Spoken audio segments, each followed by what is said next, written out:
All right, so we'll take it back to the beginning of, we learned about the city annexing the property, that like 6 miles outside of town? Yeah. Okay, so explain a little bit about what that means and how they think they did that.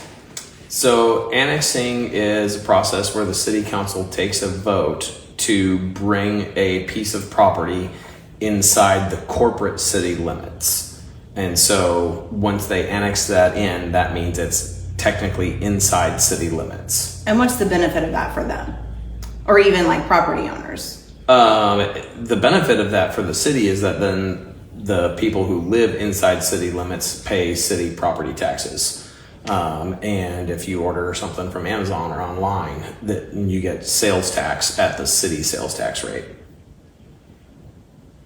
Okay, so they used a fence line to justify connecting that, because if you annex something into city limits, it needs to be touching current city limits. Yes, so back in 1966, the city was the first in the state of Oklahoma to do something called a fence line annexation. What it does is it's a narrow strip. In Sand Springs' case, it's a 100-foot wide strip that they just throw up way outside the normal city limits, and it's also known as like an urban growth boundary. So what it does is it keeps other cities in the area from being able to encroach in on Sand Springs and annex those territories into their city limits. For like say Tulsa or Skiatook, if they were to grow faster than Sand Springs, it keeps them from being able to get too close. Well, so what it is, it's a narrow strip that it establishes a future boundary for that's as far as Sand Springs city limits could potentially go in the future. The problem is when they annex that 100-foot strip is now considered to be inside city limits. Okay, and so at some point in history, that line disappeared and wasn't going as far out as they think it was? Yes. So Oklahoma statutes say that in order to annex property into the city limits, it has to be touching, contiguous is the word, it has to be touching the current city limits. And this fence line that the city is using to try and claim that it's touching city limits actually did not exist. It went away in 1979. When another ordinance was passed that moved that fence line further to the north. Okay, but that doesn't show up on maps until... Correct. So they passed that ordinance in 1979, and as of 1986, all official city maps from that time on did not include this fence line that they used in order to annex this property. Okay, because we're not digital back then, guys. We got to make maps, right? Yeah. Okay. Yeah. So that seems to be what the thinking is it just took some time for the official city maps to catch up with the actual ordinances. But yes, that line disappeared in 1979. It magically reappeared in early 2025 when Brad Bates and Alan Ringel worked together with INCOG to just request for INCOG to go put that line back on the map, even though it was officially not on the map and hadn't been for 39 years. Okay, so what's INCOG? What do they do? INCOG is the Indian Nations Council of Governments. It is a organization that local cities and governments contract with to maintain certain things. And one of those things that they maintain for those cities is their official maps. Okay, so in that email, I mean, we have it. We'll pull it up. We'll show you guys. He just says like, "Hey, Rob, put it back on." Can you actually do that? Yeah. So on March 19th, Alan Ringel emailed the city and said, "Hey guys, I'm missing a fence line that runs through my property that I was under the impression was always there, and I think it should still be there." The key part here being he says that he needs it to be there in order to annex his property into the city limits for the data center. So that's how we know that, at least that's the earliest time that we can prove that the city knew what the intended purpose was for the annexation. So from there, Alan Ringel says, hey, I need this line put back on the map. I think it should still be there. Brad Bates emailed INCOG and said, hey, we think this line still needs to be there. We're not sure why it got taken off, but he does acknowledge that that 1979 ordinance is probably what got the line taken off.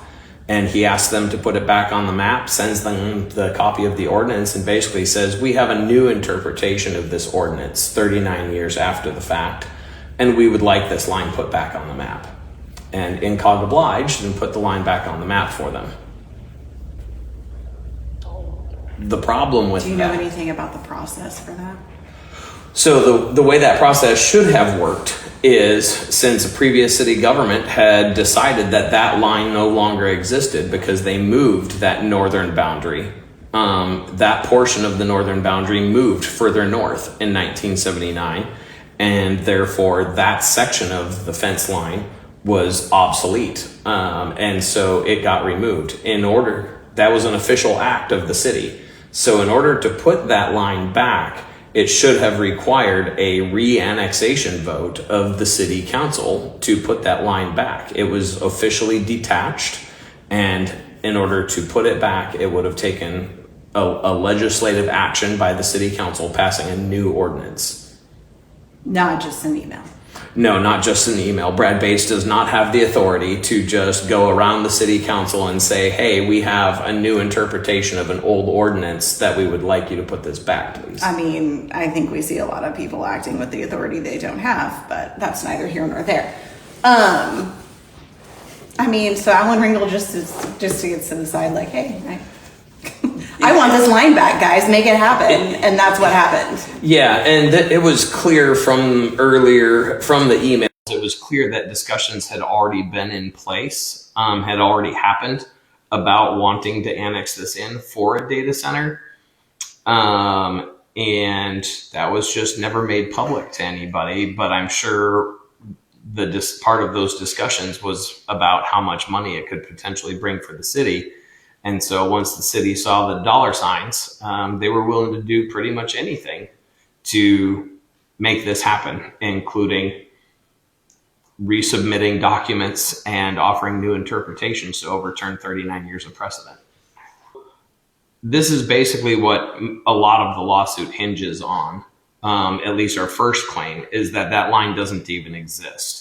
So because it didn't exist for 39 years and Brad Bates doesn't have the authority to just go re-annex territory and property on his own, that authority lies with the city council. So that line doesn't really exist. And if that line doesn't exist, then there's no possible way that they can claim that Alan Ringel's property is contiguous with the current city limits.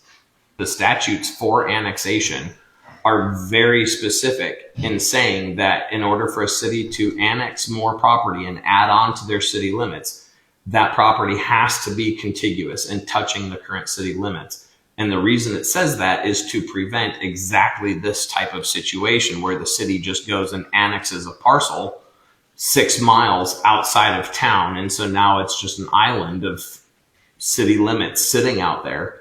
There's also requirements that they have to have a plan to put in things like water lines and sewer lines and provide for regular city services within 10 years. And that plan was never put forth as part of their annexation as well. So it sounds to me like, I mean, the goal of the lawsuit is that we would want them to rule that line didn't exactly exist. And so now the property can't be annexed. Therefore, we can't vote to rezone it to light industrial. Therefore, we can't put a data center there. Correct. The entire goal of the lawsuit is to overturn this illegal annexation.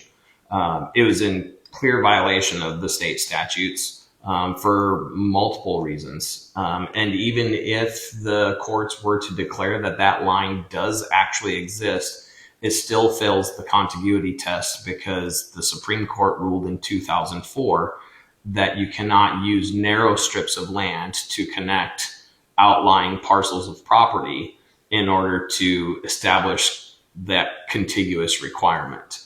So even if that line does somehow get ruled to be there, it's still impermissible, and the Supreme Court's already ruled that that practice of how they did that is against the law.